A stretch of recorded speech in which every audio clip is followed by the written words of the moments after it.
Comment faire pour que l'Afrique ne soit plus un continent à problème et qu'elle soit enfin respectée comme on le souhaiterait?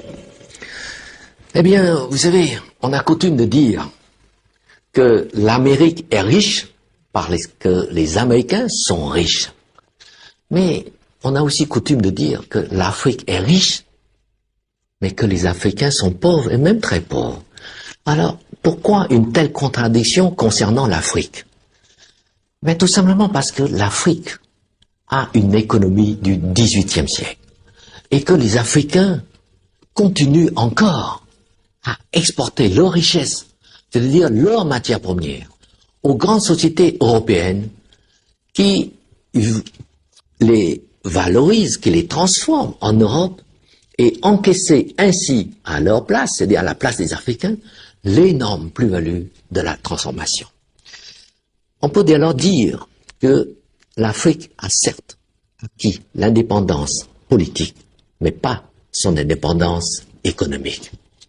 Et pour cela, prenons l'exemple du café.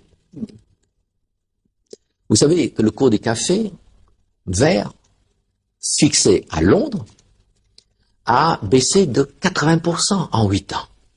Alors vous savez aussi qu'aucune entreprise au monde ne peut supporter une telle baisse de prix sans tomber en faillite. Or, c'est ce qui se passe en Côte d'Ivoire et en Afrique. Pire, sur le prix actuel de 370 francs CAF par kilo, CAF ça veut dire coût, assurance et frais, il faut encore enlever les frais des intermédiaires et de transport maritime. Il ne reste donc que 200 francs à peine par kilo à l'Afrique.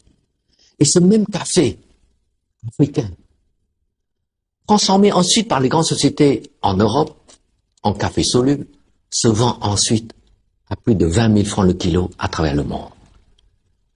Voilà la contradiction. Et je dirais même l'injustice, elle est là. 200 francs pour l'Afrique qui produit le café et 20 000 francs pour l'Europe qui se contente de transformer le café africain. Et ce qui est vrai pour le café l'est également pour toutes les autres matières premières.